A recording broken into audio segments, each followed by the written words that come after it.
TrueCrypt, RIPEMD-160 versus SHA-512 versus Whirlpool.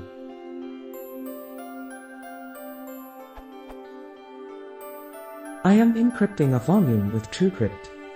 I have decided to use ICE as the encryption algorithm, seeing as it is the government standard.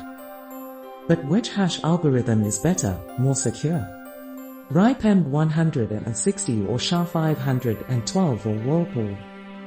I am using Mac.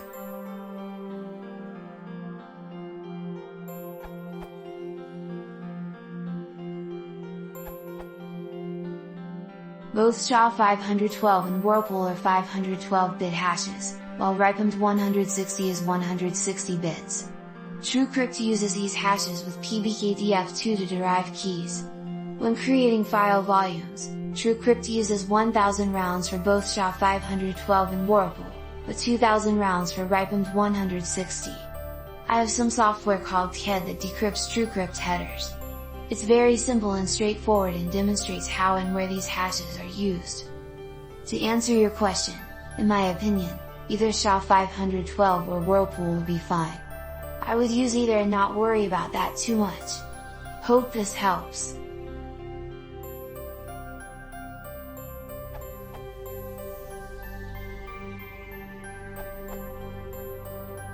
I think there are three ways to look at this issue.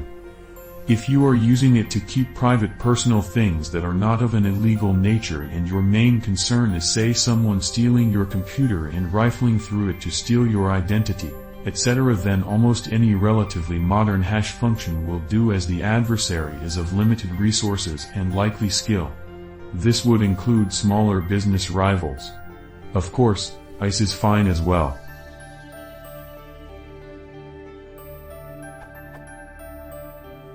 Second, if you are concerned about larger corporate adversaries with large IT and tech know-how or most state/government actors, then you want to choose what is both accepted by common orthodox advice, that is SHA-256 or SHA-512.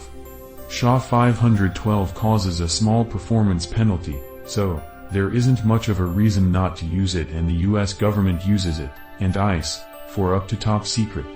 As long as your encrypt key is securely generated and at least 14 characters and the hash function is seeded sufficiently randomly, it is computationally infeasible to brute force the solution. There are websites that roughly calculate the time to brute force it. Both SHA and ICE have been extensively studied, and so far no known weakness of them is known that would be cheaper than a brute force attack.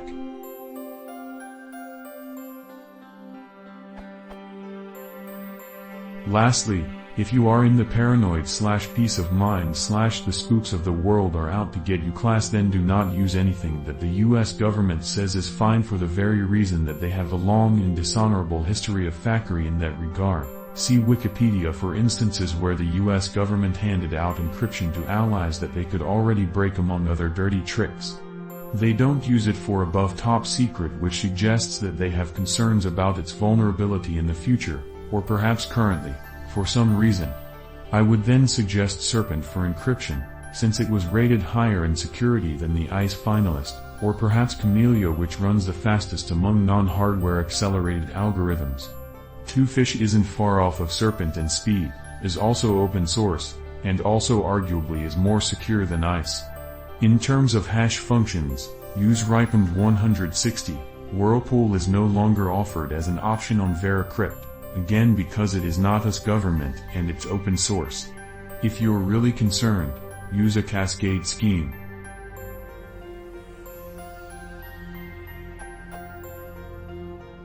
But as far as hash functions go, RIPEMD-160 is what you need at this level.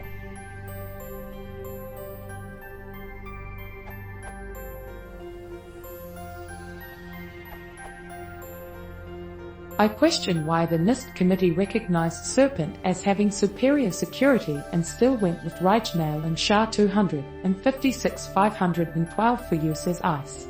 I wonder, when security is the prime issue, why the committee didn't pick it with the excuse that it wasn't fast enough. Serpent scored the highest in security. True, RIPEMD was faster, but whatever was chosen would have had hardware compatibility baked into the CPU at ICE's. I use Serpent and Whirlpool, which the latter is approximately the same as SHA-512. On SSDs the speed difference is less than 5% in the 3 desktops with different Intel chips. i5/i7 Haswell, Ivy Bridge and Skylake, and laptop Intel i7. To the best of my knowledge there are known backdoors in Serpent/Whirlpool combo, and that makes that my decision easy.